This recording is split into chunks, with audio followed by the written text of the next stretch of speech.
Padre Basilio Arévalo Carranza presenta la reflexión del Evangelio. Bienvenidos. El Evangelio de Juan tiene una frase terrible y dice: a los suyos vino y los suyos no le recibieron, refiriéndose a Jesús. Pero lo más terrible es que el Evangelio de Marcos, en el capítulo 3, nos dice que la misma familia de Jesús le buscaba porque pensaban que estaba loco. Y luego, allí mismo en Marcos capítulo 3, cuando Jesús cura a aquel hombre de la mano paralizada, dice que los judíos se pusieron de acuerdo con los de Herodes para matar a Jesús. ¡Qué terrible! Y a renglón seguido, también quieren matar a Jesús. En el Evangelio de Lucas, en el capítulo 4, cuando Jesús les dice que ha venido para liberar a los oprimidos, para liberar a los encarcelados, para anunciar la buena nueva a los pobres, para dar vista a los ciegos. Pero Jesús, citando al profeta Isaías, quita la frase que está la ira de Dios. Esto no le gustó. Y entonces lo llevan a un despeñadero para quererle matar.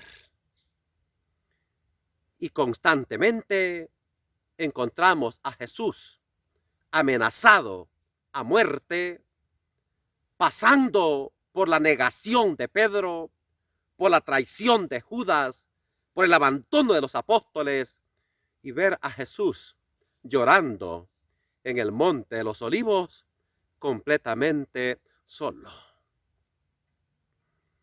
Hermanos y hermanas, lo lindo y lo extraordinario es que constantemente Jesús abrió paso y se fue. Pero lo más lindo es abrir paso entre el sepulcro, burlarse de las vendas y burlarse de la muerte. Pero esto debe hacernos pensar.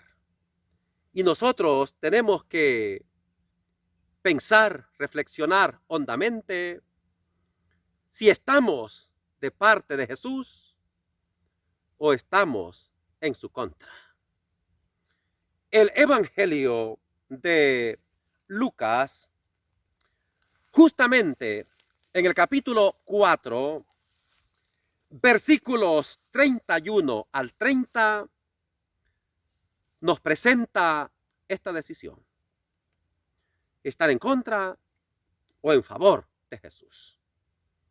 Dice el Evangelio, Lucas 4, 21 al 30, en aquel tiempo comenzó Jesús a decir en la sinagoga: hoy se cumple esta escritura que acabáis de oír. Y todos le expresaban su aprobación y se admiraban de las palabras de gracia que salían de sus labios. Y decían: ¿no es este el hijo de José? Y Jesús les dijo: sin duda me recitaréis aquel refrán: médico, cúrate a ti mismo. Haz también aquí en tu tierra lo que hemos oído que has hecho en Cafarnaúm. Y añadió: os aseguro que ningún profeta es bien mirado en su tierra. Os garantizo que en Israel había muchas viudas en tiempo de Elías, cuando estuvo cerrado el cielo 3 años y 6 meses y hubo una gran hambre en todo el país. Sin embargo, a ninguna de ellas fue enviado Elías, más que a una viuda de Sarepta en el territorio de Sidón. Y muchos leprosos había en Israel en tiempos del profeta Eliseo. Sin embargo, ninguno de ellos fue curado, más que Naamán el sirio. Al oír esto, todos en la sinagoga se pusieron furiosos y levantándose lo empujaron fuera del pueblo hasta un barranco al monte en donde se alzaba su pueblo, con intención de despeñarlo. Pero Jesús se abrió paso por entre ellos y se alejaba.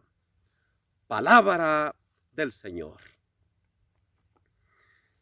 En este evangelio encontramos unas 3 razones y por tanto para hacer 3 reflexiones. La primera es lo peligroso que es el fanatismo religioso. Jesús hoy expone 3 cosas y dice: ningún profeta es bien recibido en su tierra. Segundo, le dice que Dios no lo podemos encerrar en un país, en un lugar, en una religión, y que en tiempos del profeta Elías habían muchas viudas en Israel, pero el Señor ayudó en y a través del profeta Elías a una viuda de Serepta, a una viuda de Sidón, a una viuda extranjera, a una viuda pagana, a una viuda considerada como un perrito. Y tercero, le dice que en tiempos de Eliseo habían muchos leprosos en Israel. Sin embargo, Eliseo fue enviado nomás a un extranjero, a Naamán, que era de Siria. Y entonces el fanatismo religioso cegó a aquella gente, no aceptan a Jesús y estas verdades y lo sacan de la ciudad a un despeñadero, a un barranco, para matarle.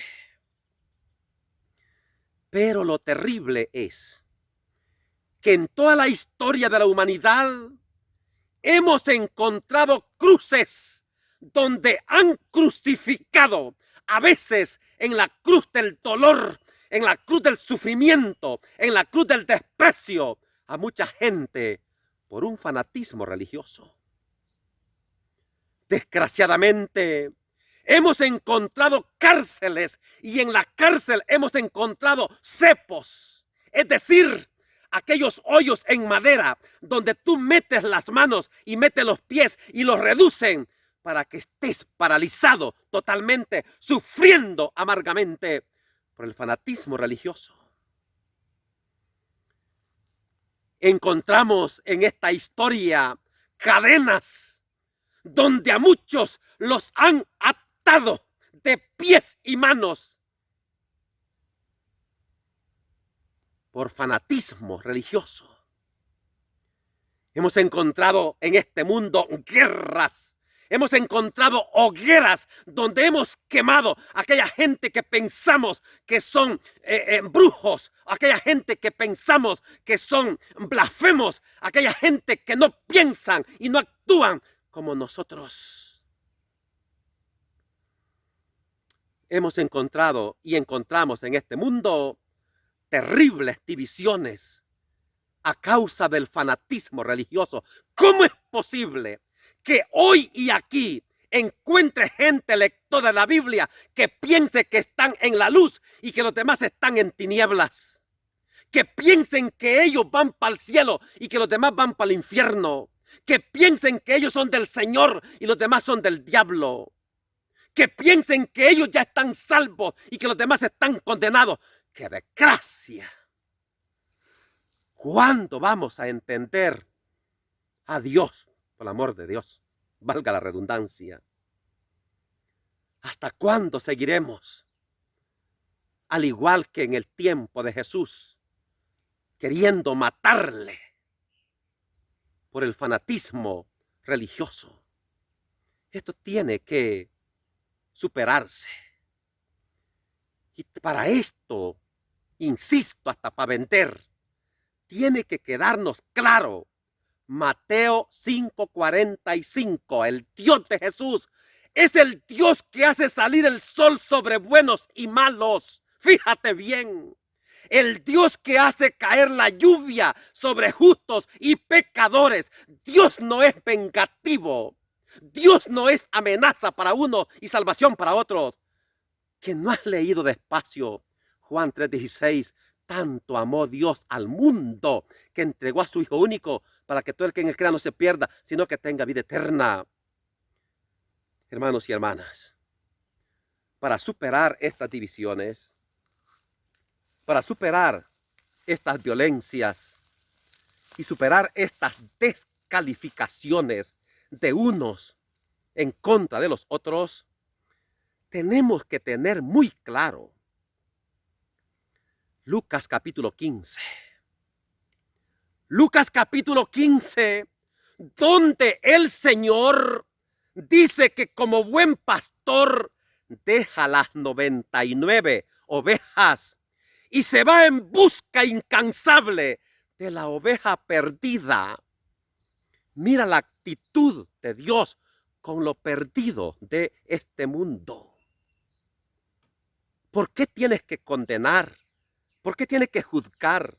¿Por qué tienes que ofrecer lago de fuego e infierno, muerte eterna a alguien que piensas que es pecador y que tú eres justo? Ten cuidado. Ten cuidado. Fíjate, allí mismo, Lucas capítulo 15, aquella mujer que representa a Dios, que enciende la luz, barre la casa hasta encontrar aquella moneda que se le había perdido. Así es Dios, como una madre que busca incansablemente a su hijo. Pero mucho más lindo, ¿cuándo vamos a entender la parábola del hijo pródigo? Es verdad que allí está la conversión del hijo, es verdad. Pero lo más lindo es que nosotros nos convirtamos a una concepción correcta de Dios. Y dejemos ese Dios vengativo, ese Dios que nos lleva a armar violencia contra los que consideramos malos. Y aprendamos de este padre, que cuando ve que viene su hijo, que ha malgastado su herencia, y el evangelio dice, con prostitutas, y de una forma desordenada, de una forma disoluta, hasta llegar a cuidar cerdos. Y estaba en un estado tan terrible que quería tomarse el chilate de los cuches y ni eso le daban. Este regresa todo hediondo a cuche.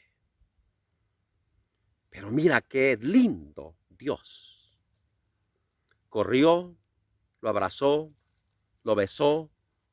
Pónganle un anillo, pónganle zapatos, pónganle un traje y hagamos fiesta.